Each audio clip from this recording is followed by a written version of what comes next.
Good afternoon and welcome to the Regeneration Ad-Hoc. If I could ask panel members to introduce themselves. Councillor Lawson, Councillor John Lawson, Councillor for Clecking. Councillor Cooper,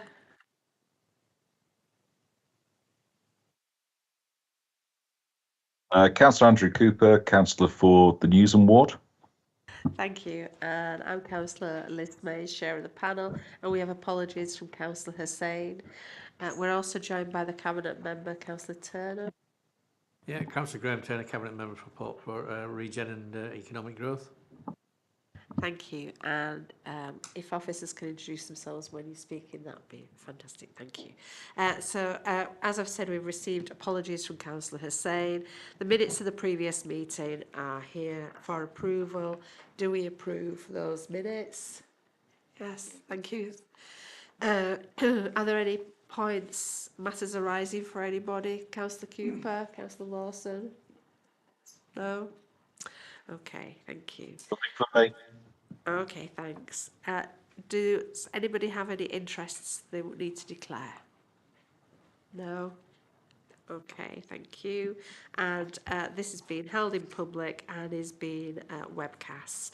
We don't have any deputations or petitions, and we've no notice of any public questions. So we move on to item 7, local centres update. And Simon, you're going to give us a presentation. Over to you. Thank you. Thank you for that, Chair.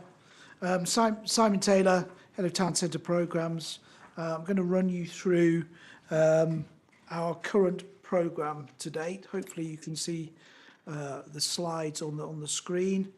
It'll take about sort of 15 minutes to run through this, but what I really want to do is just make a few general comments up front. So we've set about the local centres programme with a real remit to work with local ward councillors on a plan for their town centres and try to work through a series of projects that can be delivered with the capital allocation that we've been handed by Cabinet, which was, at the time of the Cabinet report, £1.5 million per centre.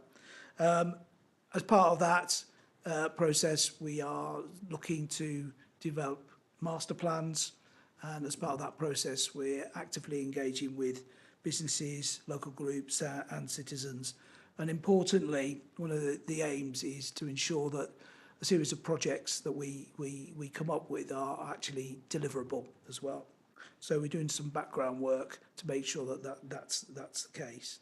Of course, there's all sorts of changing scenarios here, not least the financial situation that the country finds itself, which will inevitably affect the amount that we can deliver with the funding that we've got available. So I'm going to run through very briefly the work and the programme so far on Batley, Heckman White and Home Firth, and then we're going to deep dive a little bit into the work that we're doing on Cleckheaton, because that's the most advanced programme to date. So just starting off with Batley, we are currently, I'm not sure if you can see that, but hopefully you can. I might have to tune your glasses in, I certainly will have to, but I can see it on screen. We are very much firmly in the middle of the consultation exercise on the master plan in Batley at the moment. That's due to finish next week, 21st of November. I would like to say that in parallel to the master plan work in Batley, we ran a process of applying for Levelling Up Fund in round 2. So we've done a lot of work on some of the key projects that were emerging as part of the process. Our aim is really to complete the master plan work early next year. That allows us time to analyse the consultation results and make some adjustments to the master plan, and then it's into project delivery from that point onward. Would say that we're actually started the project delivery process in Batley already, and that's really trying to sort of anticipate what might come out of the levelling up process, which should be announced today, I don't know. I've not seen anything, but maybe today or certainly this week. Just want to move on to just what we are doing in Batley very quickly. In terms of paperwork, right? We have covered most bases here. A mixture of online, a mixture of face-to-face, some sort of physical handouts in terms of letters. We've sent letters to all households within the wards. That is about 15,000 letters, so we're touching base with a lot of people, and contacted all the businesses in the town centre and a bit further out with a 250 metre buffer, and that's pretty typical of the process that we've undertaken in most of the centres. A number of staffed events as well. We've got 4 that we've just about completed. Then we based those in the library, and in the library there's a static information board there, so people can see it all the time. And staff in my team, that's Zoe Stewart and Isabel Whitworth, who are here today, have been doing some sort of walking around the town and knocking on doors and engaging with businesses as part of that process. So we feel that we've touched base with many people, and there was a precursor to this exercise anyway as part of the Luff development process, where we certainly engage quite a lot with businesses, and some of that, all of that work has been subsumed into the master plan exercise that we're undergoing now. In terms of, I should just sort of point out those sort of key Batley Town Centre projects. We've got 4 or 5 projects that are key to the levelling up from bid. They amount to about 14 or 15 million pounds. So that bid has gone to government. Without that bid being in place, it's unlikely we can deliver all of that programme. But at the moment, we know we've got sufficient funding to do phase 1 of Commercial Street. So we're moving that one forward relatively quickly through our major projects team, and we're amalgamating funding there, the local centres funding, and also some Streets for People funding, which comes from the West Yorkshire Local Transport Plan Fund. So there's a bit of parallel working going on there, so that we can actually meet government's deadlines for Luff funding if we're successful. Just moving on to Heckman-Wyke. Heckman-Wyke is slightly behind the others, and that's really for technical reasons, to be quite honest with you. A number of sort of project ideas are around alterations to the highway network, and as part of that, we want to make sure that we are, once we go into the master plan phase, we want to make sure that the projects we do put forward can actually work. So we're doing some testing work right now. So we've actually commissioned a transport model that the data's been collected for that, and we've now got the best baseline model in place, and we'll be doing some tests during December. The outputs from that will feed into the next phase of the master plan. We'll go out to consultation, and our target date for finalising that is around the spring 2023. There's a long lead in for that one. So we're working very closely with the ward councillors on that. They're fully up to speed with where we are. We've showed them the sort of early stages of that modelling work as well. In terms of, that's the sort of output. Oh, is it not coming up on the screen? Oh, there it is. In terms of the model, we are sort of, it's a VISIM model, which is a micro-simulation model, if you want to get technical. As you can see, we're looking, my cursor, I hope, is on the screen. We're looking at how we better utilise this area here, because you can see you've got a nice public space there that's surrounded by some very busy roads. One of our primary objectives is to see how we can make a better connection with this part of the town and the emerging bus station project, and maybe closing off this section of highway. But it is difficult, which means we'll have to reroute some traffic. So we're testing those sorts of scenarios out at the moment. Just moving on to Home Firth. Home Firth started today, the consultation. So we will be in the thick of it. There was a long lead-in time for Home Firth, where we did quite a lot of pre-stakeholder engagement with selected groups in the Home Valley.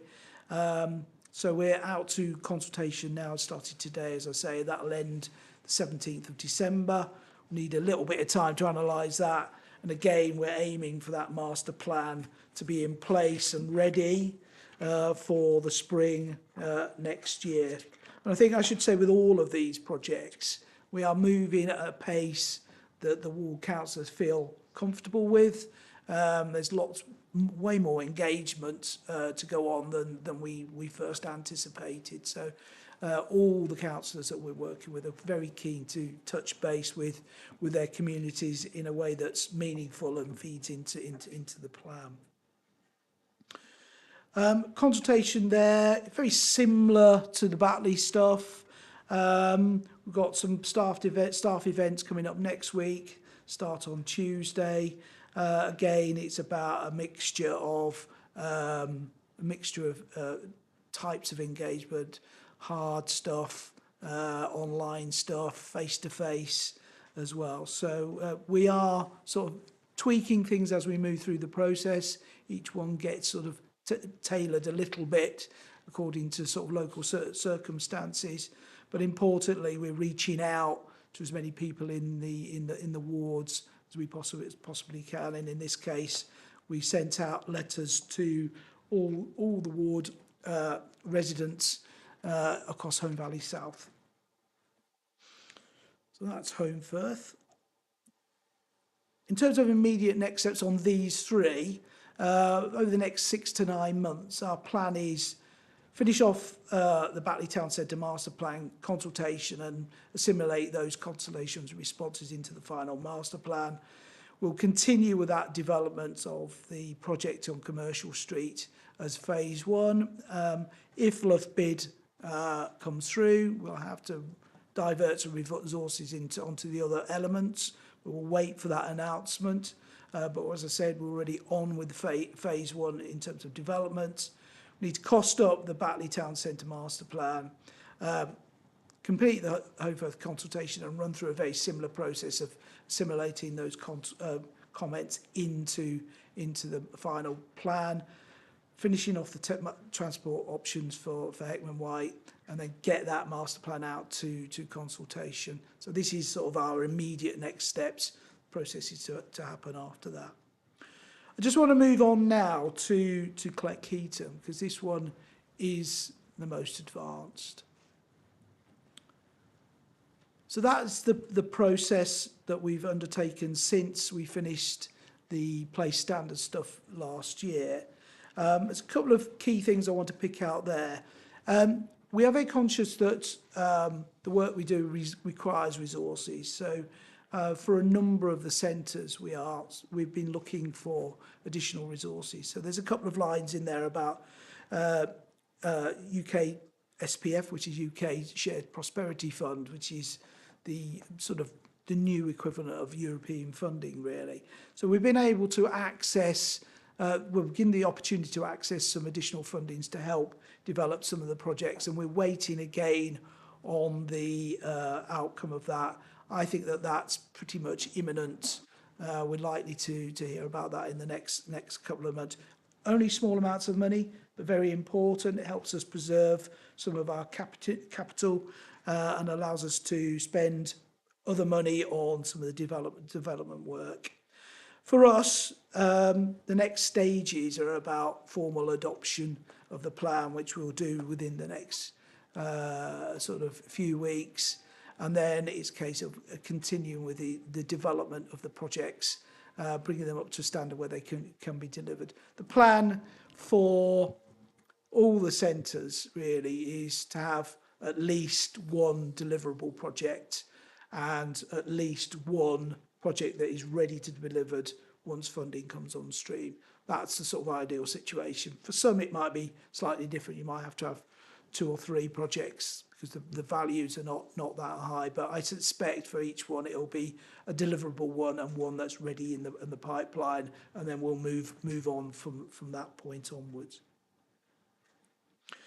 In terms of the master planning for the baseline work that we did for the master plan, I don't want anybody to think that we just went out and drew some pretty pictures. We did quite a lot of technical work around each of the master plans. In Cleckheaton, we did some spatial and architectural analysis of the town centre. We've done car parking studies, which is really important because we know that some of the proposals that come forward will entail adjustment of the parking supply in each of the towns. So having that evidence base to say it will or it won't be a problem is really helpful. Obviously fed the place standard work into the process, which was the precursor to all of this work. Socio-economic data was analysed to feed into the plan, a review of all the planning stuff as well to ensure that whatever was coming forward was acceptable in planning terms. Don't want a problem a bit further down the line. And of course, engaging with ward councillors and stakeholders was an important part of that sort of lead-in process. In terms of consultation approach, I think we started, the mould was set with Cleckheaton. We certainly engaged a large number of people. We used lots of techniques as well. High visibility street banners, postcards to touch points and businesses, postcards handed out in person. This was to sort of get people to look online, engage with us, come to the drop-in sessions. Again, letters to businesses in the town centre and that 250 metre plus beyond that. More posters in touch points and community venues and a social media and press coverage campaign as well. So this is the way that we're trying to reach out, get the message out there to people in the community that something is happening. In terms of household promotion, we did post send a postcard to each of the households. That's to be about just over 8,500 sort of homes we've reached with that. So that has a QR code on it. It allows you to log straight into the website and access the consultation platform. The virtual master plan was online between sort of the end of June and the end of July.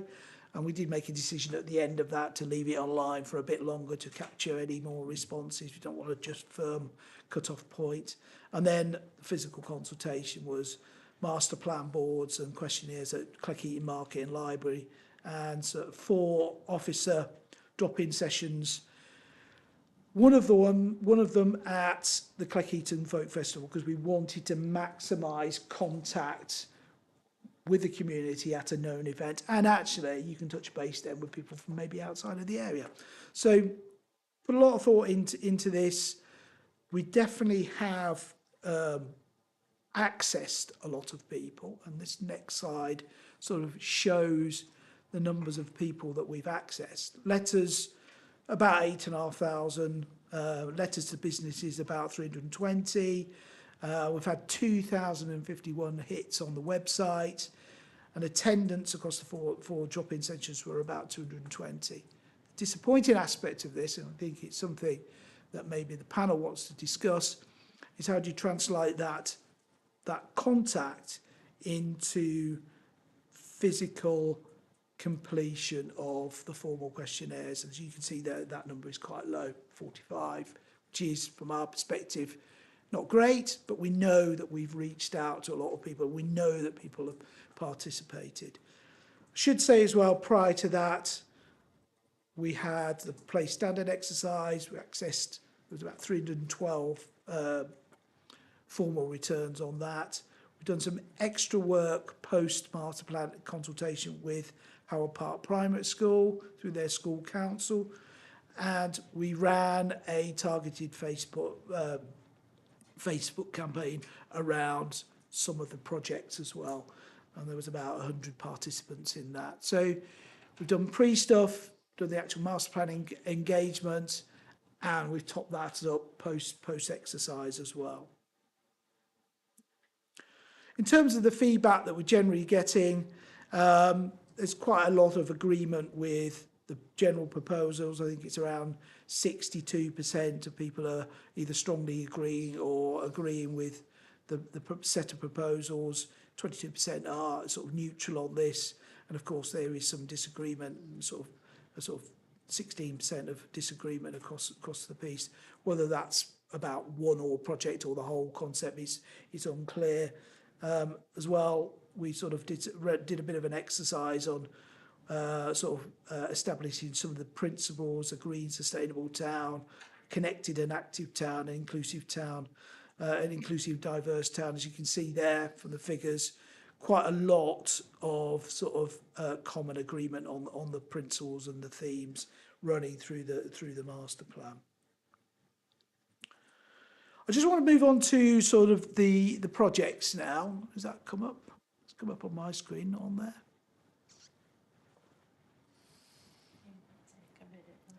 There you go. So the project ideas, and this is a sort of plan, a spatial plan. This is the town centre. I just want to run sort of roughly left, maybe sort of right to left. This area where my cursor is now, if you can see that, we visited that today. That's Spen Bottoms. We walked down to the viaduct. So Spen Bottoms is a sort of outdoor, sort of natural project, really. Lots of interest in ensuring that is a well-managed, usable space that complements the town centre. Another reason to come to Cleckheaton. You can imagine drawing in people to enjoy that area. They start to access the town centre as well. It's a very sort of positive project within the community, and I know local ward councillors have been working on this for a number of years. Aligned to that is the concept of a gateway into that sort of park area as well, along this area here as well. We also put forward a potential proposal around Netherfield Works. That's essentially a sort of hub for creative industries. What we know from some of our information is that there's a high number of individual and small creative businesses in the Cleckheaton area. There's some desire to have a point of contact for all those businesses, so we were promoting that.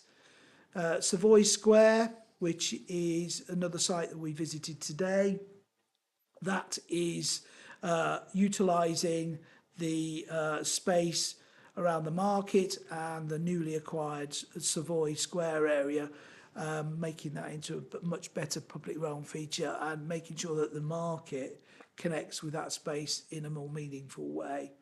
And then there's some connections to the Greenway as well. It's recognised that the connection into the Greenway, into the town, is not of the highest quality. We want to try and improve that. And then also looking at how you connect that, back to Spen Bottoms via Cheapside and Church Street, and looking at how Cheapside potentially takes out some of the traffic to make it a much more sort of pleasant area, but helping with that connection back to Spen Bottoms. Down here we have an improved public square, which potentially will get picked up with another funding stream, which is the Transforming Cities Fund, where there are a series of works to the A638 going on. And that's been led by a slightly different section in the council, which is our major projects team. So there's a number of projects there that are all aimed at either attracting more people into the town or making the town a bit more of an attractive place. So they're all very worthy in their own right.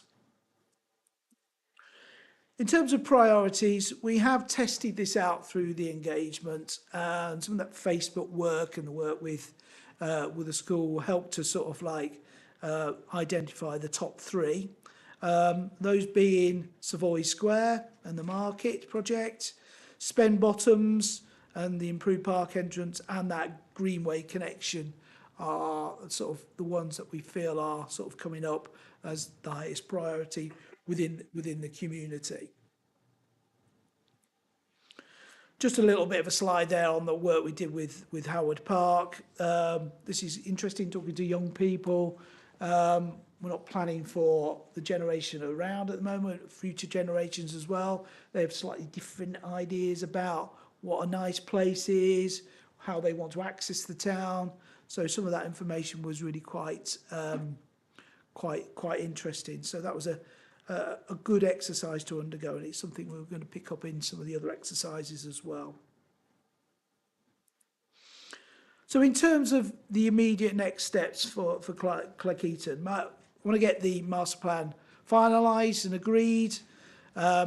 We do want that announcement on the UK SPF funding. It's not going to hold us back, but it'd be very helpful. And then our next stage is to progress the design work on Savoy Square and Spen Bottoms, and then move, hopefully, to delivery of Savoy Square based on the consultation outcome and the funding requirements. I think Savoy Square will eat up some of that, most of that money when you put it together with the market work. So our idea here is Savoy Square designed, ready to be delivered, Spen Bottoms designed, looking for other funding as it comes forward. Should say here, the A638 investment into that area, Public Square at Market Street, Northgate, will come online separate to this, but it's another project that will get delivered. I should say as well, just to finalise this is not the end of engagement in Cleckheaton. What we will do through the process of developing this individual schemes, we'll engage again and take soundings with various sort of businesses and communities as we move forward. So it's an ongoing process.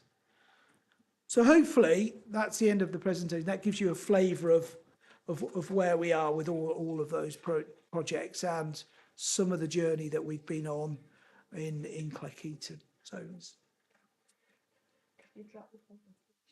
yeah. Thank you. Thank you for that. Right, so we'll open it up for questions then from the panel. So, Councillor Lawson. Thank you, Chair. I have a lot of questions, of course, especially about Cleckheaton, but I don't want this just to be about Cleckheaton. So perhaps I'll start with some more of the high-level questions. One is about the funding and phasing and timelines. We're under our own pressures as a council, and there are some management actions coming down the pipe towards us. And I just wonder, is any of that going to impinge directly, do we know yet, on these projects? So I should have switched that off. So from my perspective, I'm still working with that £1.5 million envelope. That's not been reduced. I think I'd have to acknowledge that 1.5 million buys a lot less now than it did when the budget was set. Our next phase, we'll move into project development in the new year. We'll be appointing some designers to work up the designs on Spen Bottoms and Savoy Square, as I've mentioned. That should take us a few months to get the detailed designs out, consulted upon. So you're looking into sort of toward the back end of next year for sort of the delivery. But that is very much dependent on getting the costings right. So we need to be very mindful of that. So we may have to adjust aspirations as we move forward. And I have to say, it's a very uncertain world, that construction side of things. Prices have changed on a daily basis. We know there's sort of 30-40% increases over the last year. So it is a difficult one. But I will champion the cause to get the projects delivered. That's the main. And part of the reason for going out for other funding is to try and top up the pots. So I think there's an accepted principle in council that, well, in local government as well, that the way the tranches of money are presented to us from government is done in kind of a short, narrow window. And if you haven't got plans, then you more than likely you're going to miss out because you haven't got the time to turn around that building of your business case, etc. So is it probably more useful to think at the moment about these plans as getting ready for those short window monies coming sort of in the future? I think you're absolutely right on that one. And I think I'll go back to the sort of point I was making earlier is about develop one and deliver one, and then develop another ready for that funding stream to come along. So that we're always ready. And, you know, ideally I'd like more than that, but I think I have to be realistic with the resources that we've got. So that's definitely the position that we want to be in. At that point, I'll ask if you've got any more questions, because I do have quite a lot of questions. So I'll ask if you've got any more. All right, Councillor Cooper, do you have any questions? Yeah, I was just going to.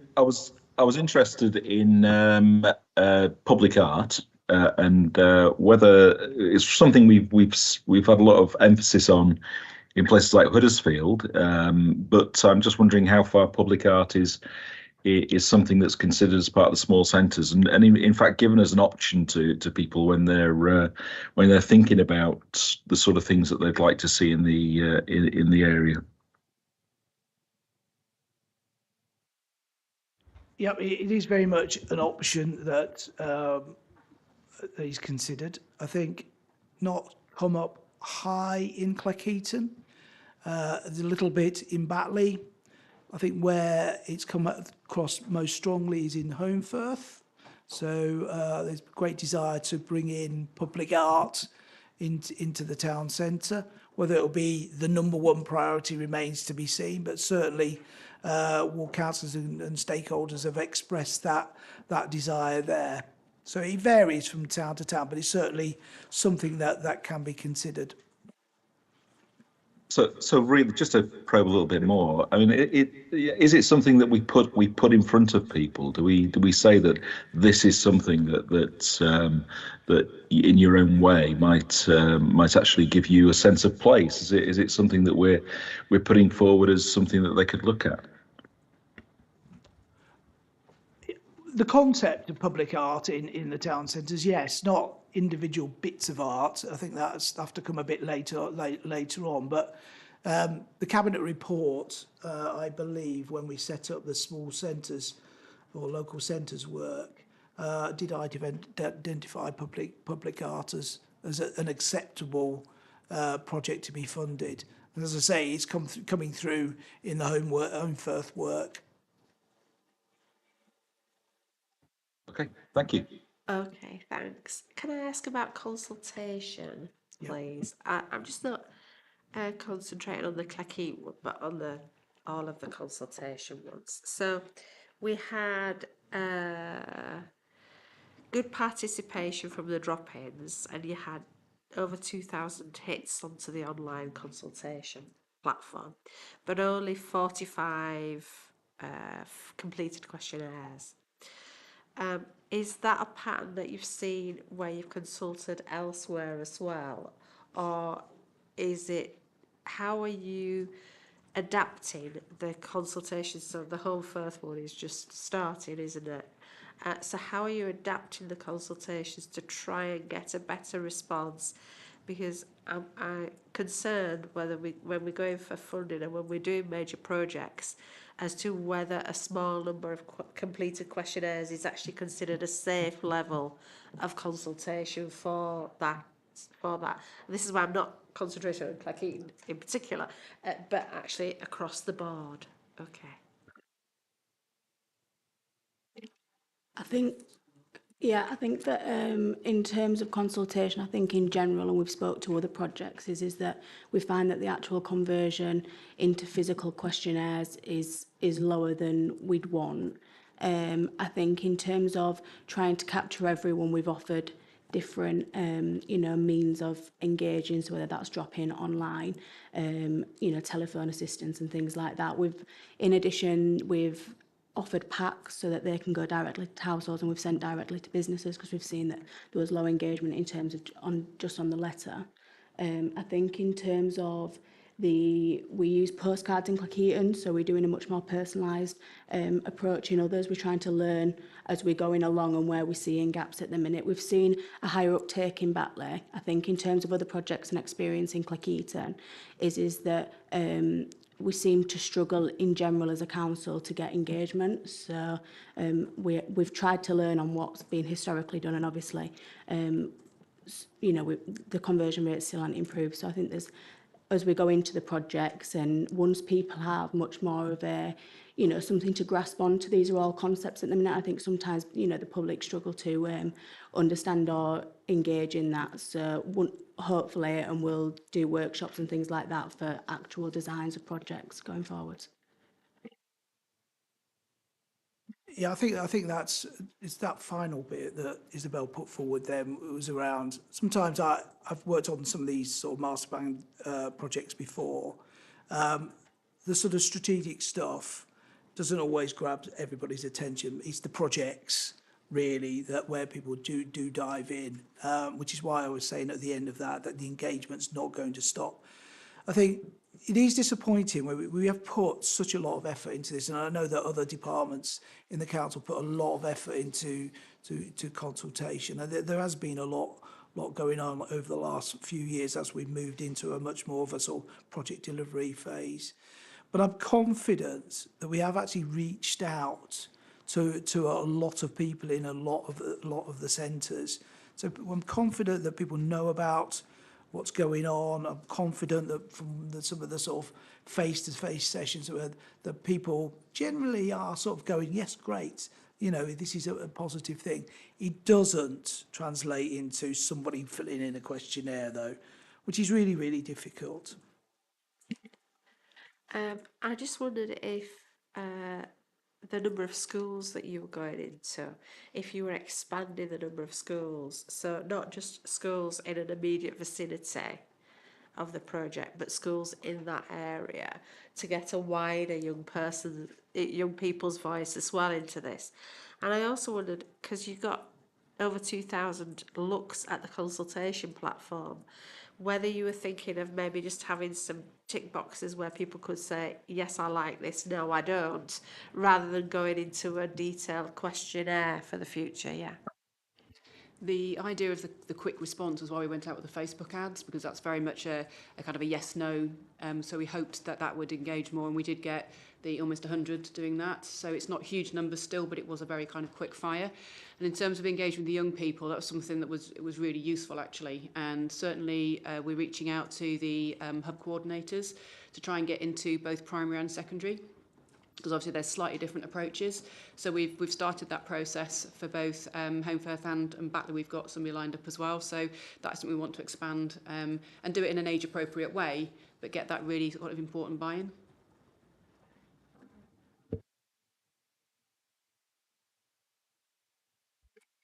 Thank you, Chair.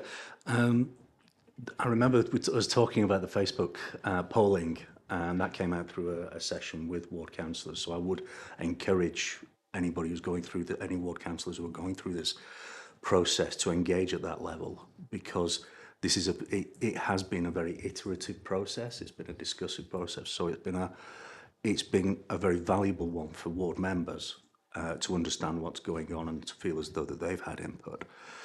I think in our last session, we also talked about the difficulty. We talked about broad concepts just now, the difficulty for people, and it's a little bit like planning applications. People know that they're happening, but they don't really impinge on their consciousness until until there's something solid going on. And it's how do we get that feeling that actually there's something solid going on, it's going to happen over this time scale, and we need to talk to you about it. I think we suggested static boards at one point. I'm not sure whether we've gone anywhere with that or whether we're still exploring it. But those kinds of concrete signs, I think I spoke about the value of the hangings outside the George Hotel in St George's Square. Something physical, something big and bold that tells people that something about to happen is probably a really good stimulus. to get people engaged. So it's what can we do in Cleckheaton? But it's getting that ward membership engaged on that level to see just what's possible. I can certainly see us, when we get into the next stage of project delivery, sort of, for example, sort of having similar sorts of banners or sort of boards up at Savoy Square and those sorts of, maybe at the entrance to Spen Bottoms as well, just to sort of advertise what we're doing, get the messages out there, as a lead into consultation, probably give some sort of, use you as ward councillors as a sort of way to feed that staged information into community groups as well. But I think we can definitely think about that with our comms team. Definitely, I think actually the Savoy Square one would be brilliant for that. You know, it's a really visible site. So when are you going to? Oh, sorry, Councillor Turner.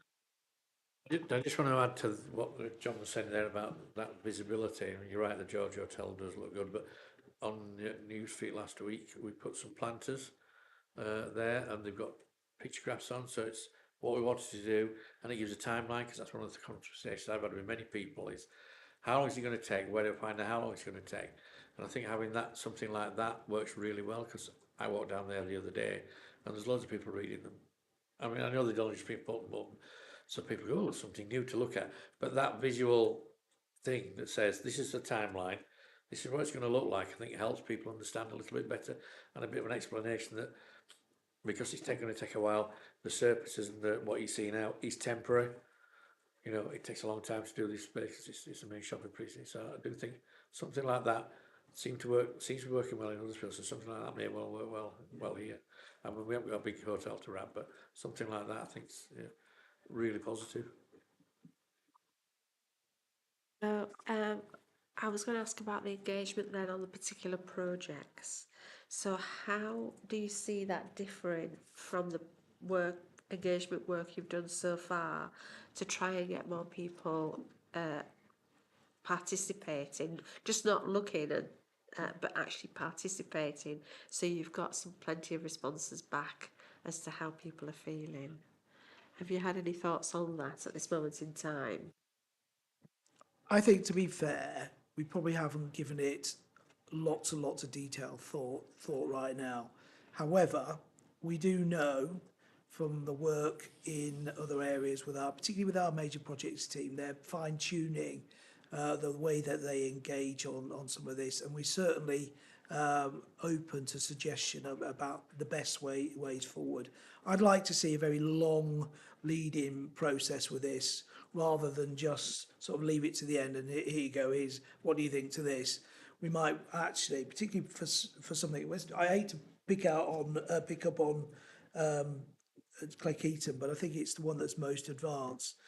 I think there's lots of merit in engaging with some key stakeholder groups and as a lead-in and as part of the design process, to try and get their thoughts out early on the table and feed that into the process. So more sort of local stakeholder work for the projects, I think, rather than just a consultation exercise. So that might help.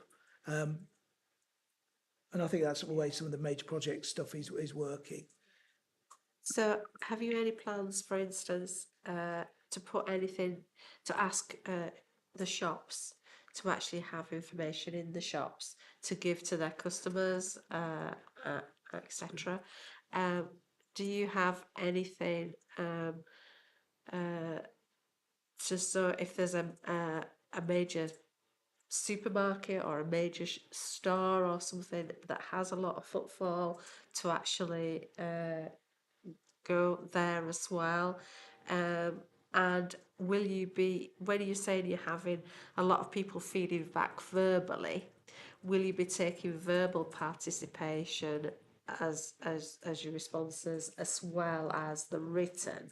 It's just that when you're saying you're going to have two projects, one ready and one deliverable if you get the funding, My concern is well, okay, if you're going for external funding, how do you demonstrate that there's a need? Uh, And usually engagement is the demonstration, part of the demonstration, is how you ensure that you've got the numbers to demonstrate for that funding. Yeah. I keep forgetting to turn this off.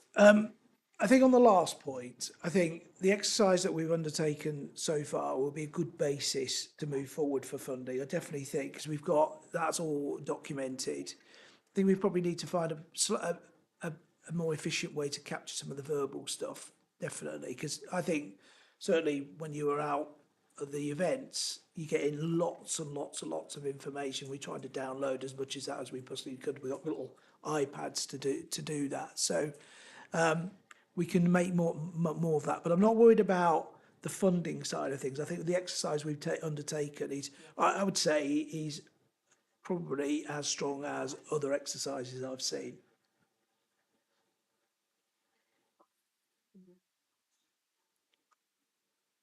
Just a comment, Chair, that the stakeholder conversations that we had were very valuable. Even if it was in a negative way, even if it was a kind of a what on earth are you thinking type of way, that's really valuable, you know. And that I think we should push that. In terms of other consultation methods that we used, we hummed and hawed, didn't we, about going to the folk festival. Yeah. And I think that in the end was worth doing. But it's hard to sort of magic up that kind of thing. So it's just having an eye in Holmfirth, in Batley, about other festivals, other events like that we can piggyback on. And that's your ward members again, isn't it? That's your local stakeholders again. Yes. So I would say that it's not, each centre is very different, and some of that ward councillor intelligence is absolutely vital to this whole process. Holmfirth is completely different to Cleckheaton.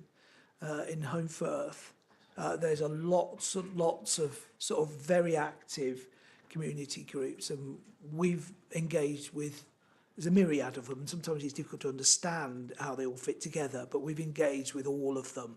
And I think we've got them largely on side at the moment. So, and if we haven't, it'll come through in this formal exercise, because those groups, I know from past experience, will mobilise themselves to either support it or not.